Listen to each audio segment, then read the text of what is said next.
Pemirsa sudah bergabung juga melalui sambungan telepon ada Kabid Humas Polda Sulawesi Barat AKBP Syamsur Ridwan. Selamat sore Pak Kabid.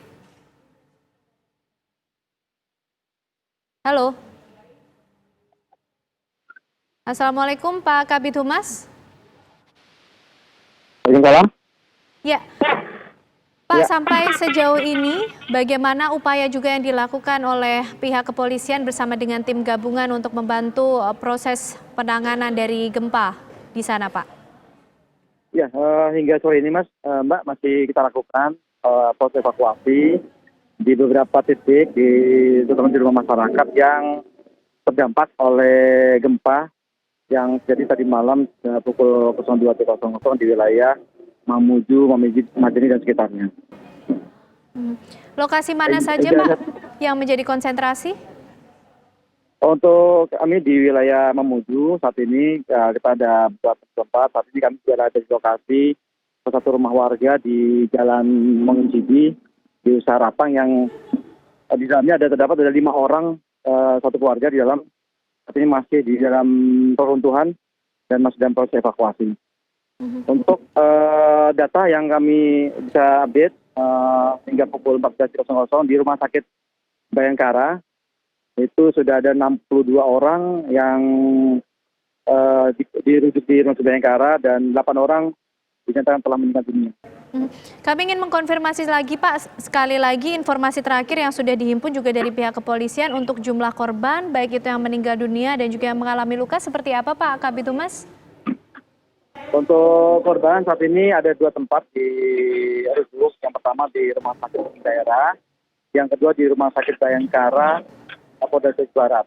Data Polda Sulawesi Barat sendiri di Rumah Sakit Bayangkara hingga pukul 14.00 ada 62 orang, Pak, yang dirujuk dan 8 orang telah dinyatakan meninggal dunia.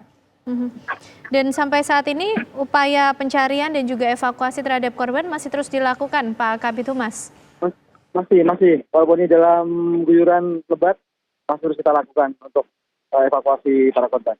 Titik mana, Pak, yang menjadi fokus? Di rumah warga saat ini.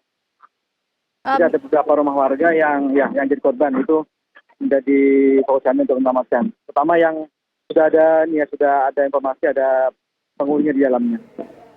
Kalau untuk kondisi masyarakat sendiri, Pak, pasca gempa yang terjadi seperti apa di sana?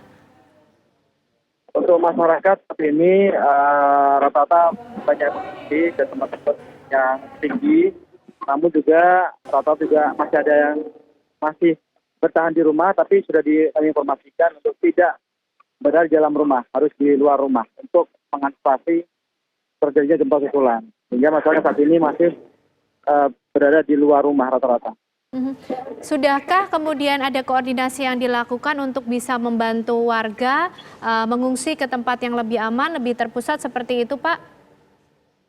Ya, saat ini ada tim sudah terbagi, dibantu oleh dari Basarnas, ada dari TNI juga, kepolisian, untuk ada yang sedang melakukan evakuasi saat ini dan juga ada yang melakukan himbauan kepada masyarakat serta mengecek kondisi warga-warga yang ada di pengungsian saat ini.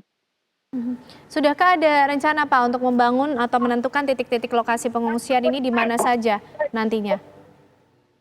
Ya, saat ini kami masih fokus untuk ini, Mbak, untuk evakuasi warga yang menjadi korban.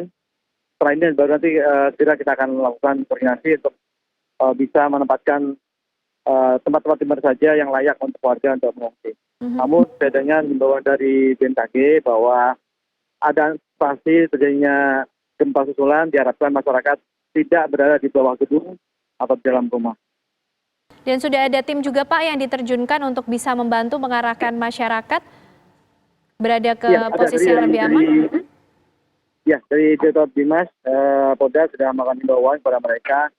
Ini rata-rata mereka di tempat tinggi, Mbak, antara lain di stadion, juga di puncak bukit, Mamuju City juga ada, terus juga di lingkungan Polda Sulbar juga tempat-tempat tinggi karena mereka pada berkumpul.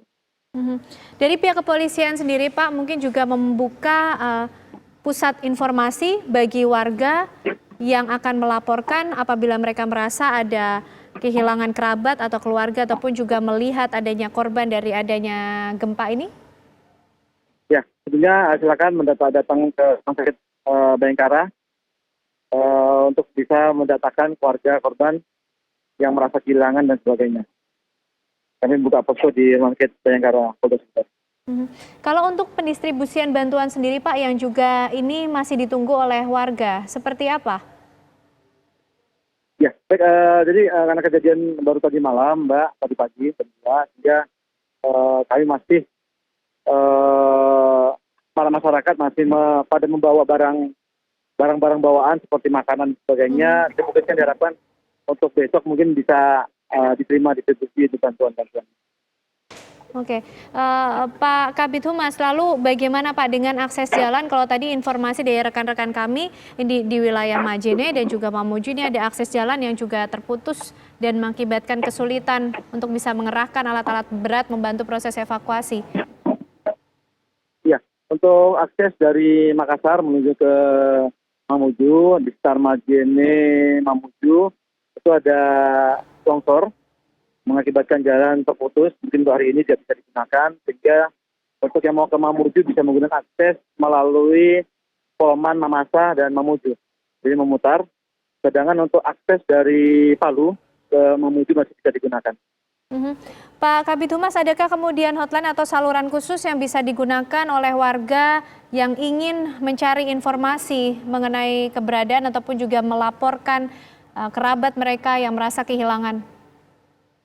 Ya, untuk saat ini silakan saja mendatangi Rumah Sakit Bayangkara. Di sana ada 62 korban yang sedang dirawat dan 8 orang sudah meninggal dunia.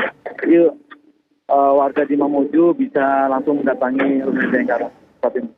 Baik, terima kasih Kabid Humas Polda Sulawesi Barat AKBP Syamsul Ridwan sudah berbagi informasi bersama kami di Breaking News TV One. Pemirsa, kami masih akan kembali hadir untuk Anda. Rekan kami Dita Faisal akan menemani Anda dalam Breaking News TV One selanjutnya.